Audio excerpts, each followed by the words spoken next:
Iran സൈന്യം പിടികൂടിയ കപ്പലിലെ മലയാളികൾ കുടുംബത്തെ ഫോൺ വിളിച്ചതായി ബന്ധുക്കൾ അറിയിച്ചു. കോഴിക്കോട് സ്വദേശി ശ്യാംനാഥ്, തൃശൂർ സ്വദേശിനി ആന്റസ എന്നിവരാണ് രാത്രി 8:30 വീട്ടിലേക്ക് വിളിച്ചത്. തങ്ങൾ സുരക്ഷിതരാണെന്ന്, മറ്റ് പ്രയാസങ്ങളൊന്നുമില്ലെന്നും പരിശോധനയ്ക്ക് ശേഷം ഉടൻ മോചിതരാകുമെന്നാണ് പ്രതീക്ഷയെന്നും ശ്യാംനാഥ് പറഞ്ഞതായി ബന്ധുക്കൾ കൈരളി ന്യൂസിനോട് പറഞ്ഞു. ഒരു 8:15 അടുപ്പിച്ചാണ് കോൾ ചെയ്തത്. കുഴപ്പങ്ങളൊന്നുമില്ല. അവർക്കൊരു നിശ്ചിത സമയമാണ് അലോട്ട് ചെയ്തത്. അപ്പോൾ സേഫാണ്, കാര്യങ്ങളൊക്കെ ഓക്കെയാണ്. ഫുഡിൻ്റെ കാര്യത്തിനൊന്നും ഒരു കുഴപ്പമില്ല. അവരവരെ പേഴ്സണൽ വർക്കുകൾ എന്താ വെച്ചാൽ അതൊക്കെ ചെയ്തു പോകാം. കുഴപ്പങ്ങളൊന്നുമില്ല. എല്ലാം ഇവരെ നിരീക്ഷണത്തിലാവുന്നേ ഉള്ളൂ.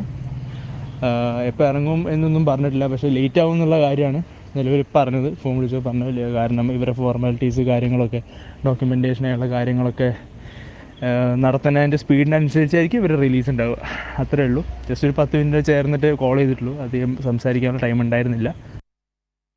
രമേശോട് കൂടുതൽ വിശദാംശങ്ങളുമായ രമേശ്, ഇറാൻ സൈന്യം പിടികൂടിയ കപ്പലിലെ മലയാളികളാണ് ഇപ്പോൾ കുടുംബത്തെ ഫോണിൽ വിളിച്ച് സംസാരിച്ചിരിക്കുന്നുവെന്ന വാർത്ത വരുന്നത്. ഇത് ഏറെ പ്രതീക്ഷ നൽകുന്നതാണ്. ഉടൻ മോചിതരാകുമെന്ന് തന്നെയാണോ അവർ കരുതുന്നത്?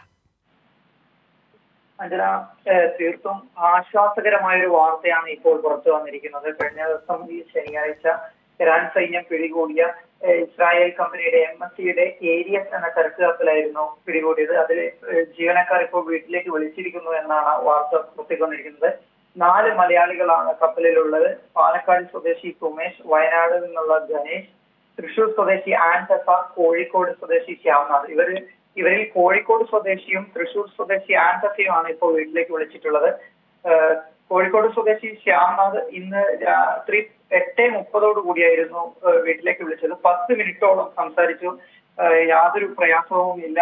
തങ്ങൾ നിരീക്ഷണത്തിലാണെന്നുള്ള ഒരു പ്രയാസം മാത്രമേ ഉള്ളൂ. തങ്ങളുടെ മൊബൈലുകൾ പിടിച്ചെടുത്തു എന്നുള്ളത് മാത്രമേ പ്രയാസമായിട്ടുള്ളൂ എന്നും രേഖകൾ പരിശോധിക്കുന്നതിന് മുറയ്ക്ക് ഉടൻ മോചിതരാകുമെന്ന പ്രതീക്ഷയും ഇവർ കുടുംബത്തോട് പങ്കുവച്ചിട്ടുണ്ട്.